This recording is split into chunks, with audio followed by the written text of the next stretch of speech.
अस्सलाम वालेकुम, उम्मीद है आप सब ठीक होंगे। Welcome to my YouTube channel play fusion by SA and I am back with another video and with new design.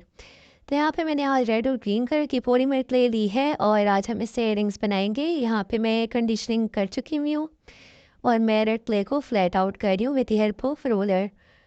तो इसको मैं करूँगी और साथ ही मैं ग्रीन वाले की करूँगी। मीनवाइल आप मुझे बता सकते हैं कि अगर आपको ये वीडियो इंग्लिश में ट्रांसलेटेड चाहिए or if you want this video in English तो you can comment।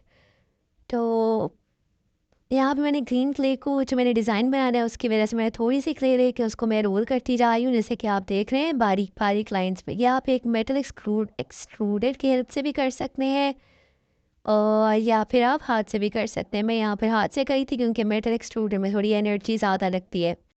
तो यहाँ पे मैंने अपने रेड क्ले को फ्लैट आउट ले कर दिया है और ऊपर में ग्रीन वाली पॉलीमर क्ले से रैंडम डिज़ाइंस इम्प्रिंट कर रही हूँ। You can do anything what ever you want.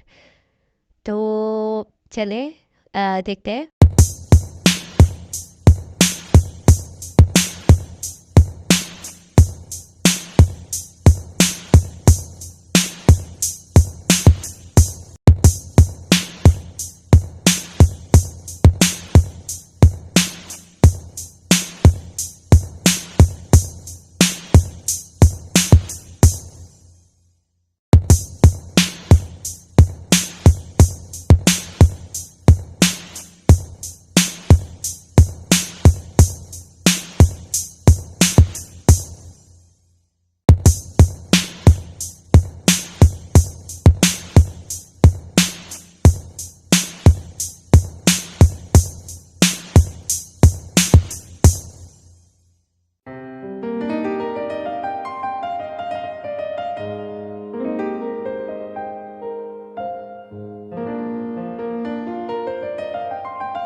अच्छा, तो यहाँ पे मैंने अपना पैटर्न कंप्लीट कर लिया, लेकिन मुझे थोड़ा खाली खाली सा लग रहा था, तो मैंने छोटे छोटे उसके पीसेस लेके मैंने उसको थोड़ा रोल किया और उसकी बॉल्स बना के ऊपर पेस्ट कर दी, ताकि जो खाली खाली जगह है वो थोड़ी स्पेस ऑक्यूपाई हो जाए।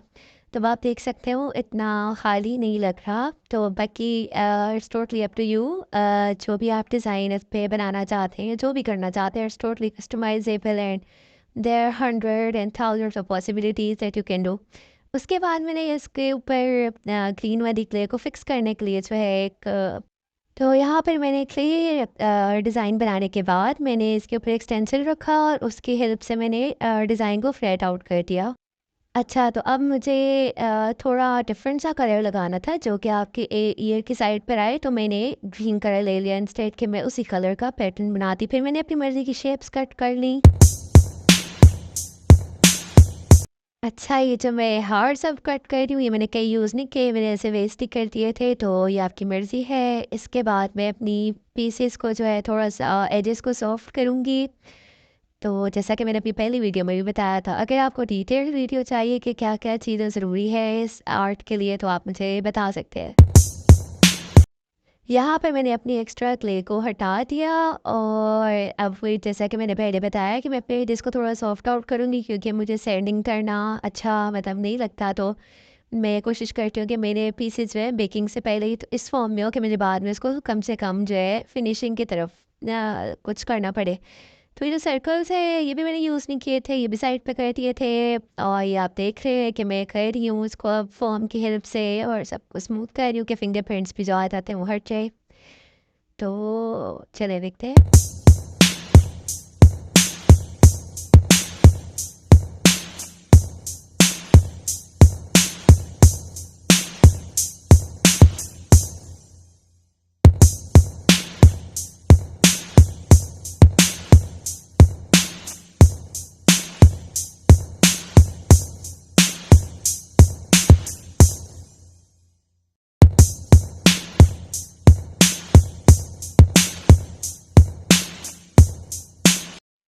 फिर मैंने जो है इसके अंदर होल्स कट किए with the help of circular small cutter. ये कटर्स भी आप आराम से मिल सकते हैं आपको।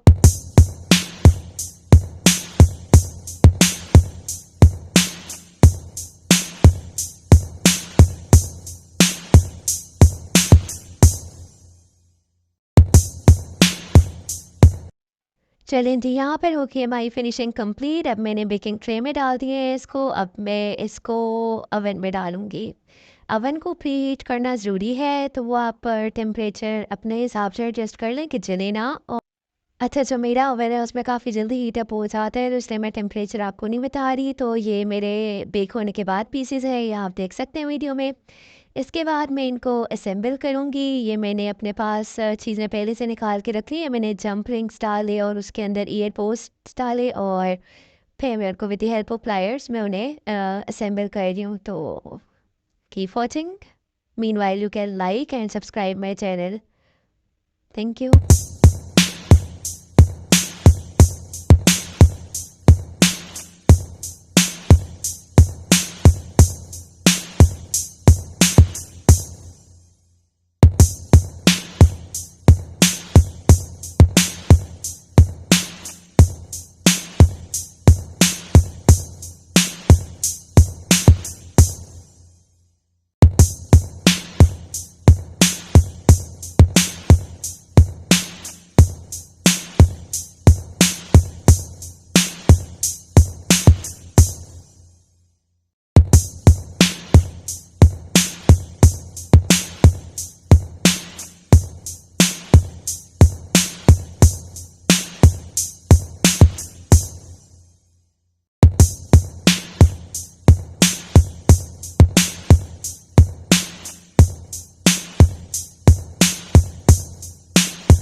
तो जी, ये था मेरा लास्ट पीस, इसको मैंने असेंबल किया है।